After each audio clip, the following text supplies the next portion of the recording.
One of the themes of Medea is the dichotomy between masculine and feminine, and the titular character walks a fine line between the two.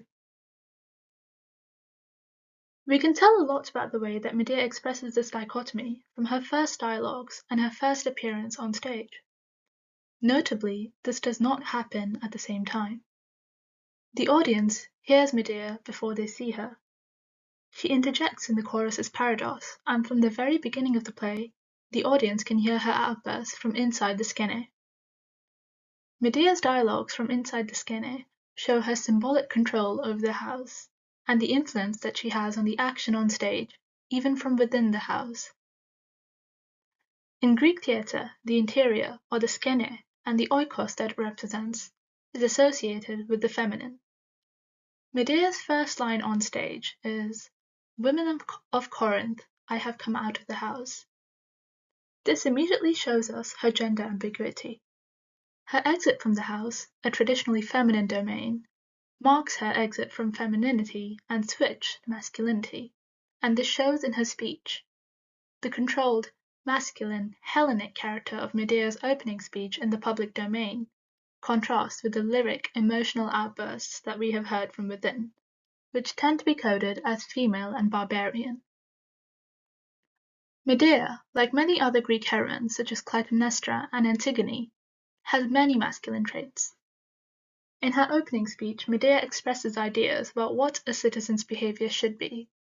She says, "Now, a foreigner must be quite compliant with the city, nor do I have any words of praise for the citizen who is self-willed and causes his fellow citizens pain by his lack of breeding."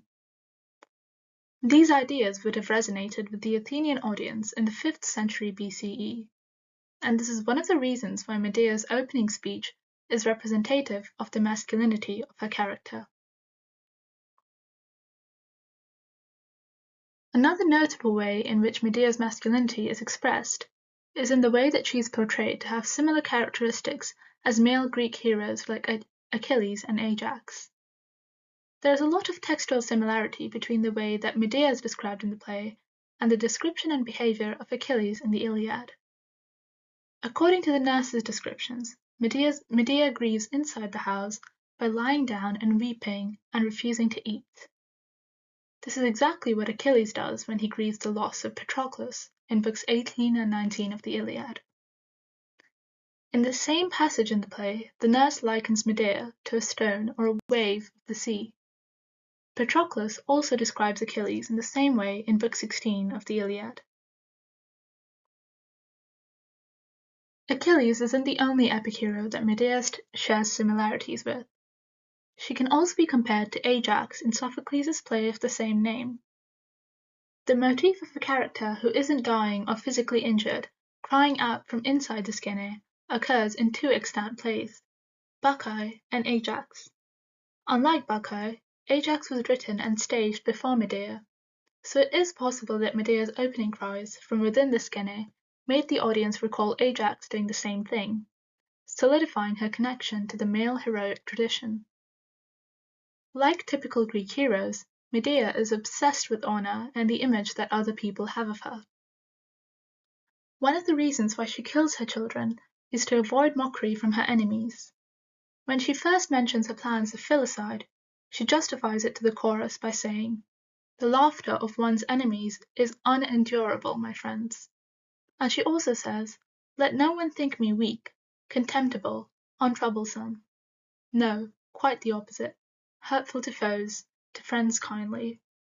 Such persons live a life of greatest glory." So, as we can see from her dialogues here, she prizes glory and hates the idea of being perceived as weak, which is exactly the value system that we explicitly see in the heroes of the Iliad. Another notable aspect of her character is the manner in which she kills her children. She uses a sword, a traditionally masculine weapon. This is interesting because her children can be seen as external representations of her femininity. After all, reproduction was one of the main duties of a Greek wife.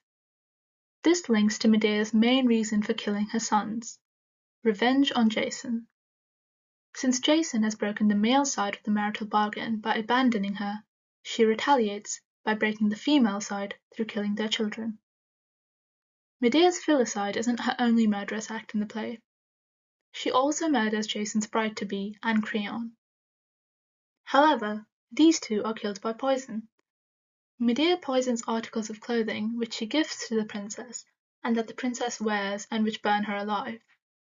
This brings to mind another Greek tragedy in which poisoned clothing does the same thing to a character, the poisoned Peplos in Sophocles' Women of Trachis. Though the situations are very different, both Medea and Deianira respond to their husband's infidelity by creating poisoned gifts. This comparison shows us that Medea is not entirely masculine. Like Deianira, she too is a tragic wife, and she does have feminine traits. Most of the feminine traits that Medea expresses are designed to manipulate the male characters of the play. When she begs Creon to let her stay another day, she uses her status as a mother to gain his sympathy. Similarly, when she manipulates Jason, she uses self-deprecating speech characteristic of other women in previous Greek literature. So, she uses theatrical femininity to exploit Jason's conventional gender expectations in order to dupe and destroy him. These scenes of manipulation acknowledge the theatrical nature of womanhood. This aspect of femininity in Medea and other Greek theatre is further emphasized when you remember that in Greek theatre, representations of the feminine were written, directed, and acted out by men. Medea's femininity being dishonest is inevitable, because womanhood will always be theatrical if it is acted out by men. However, Medea does have displays of femininity in the play that are meant to be honest. These are her emotional outbursts inside the Skene and her affection towards her children when she grieves having to kill them. Notably, these are instances of the play that precede her planning or actually committing great acts of violence.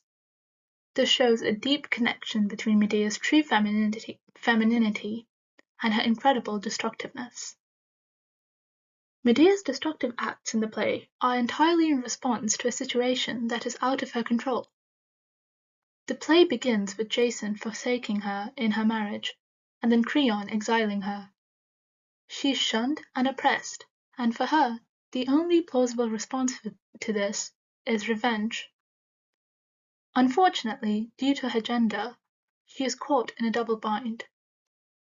If she is to crush her husband as he has crushed her, she must strike within the female realm.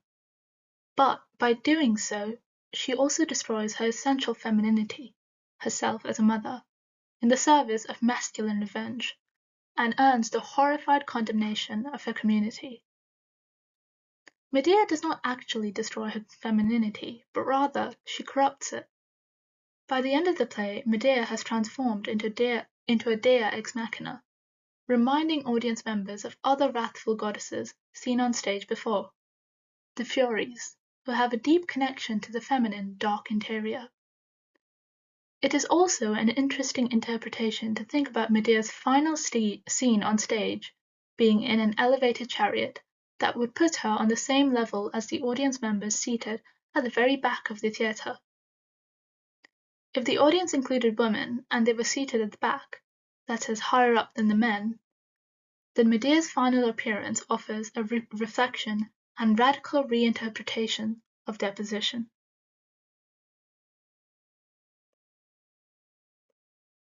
Thank you.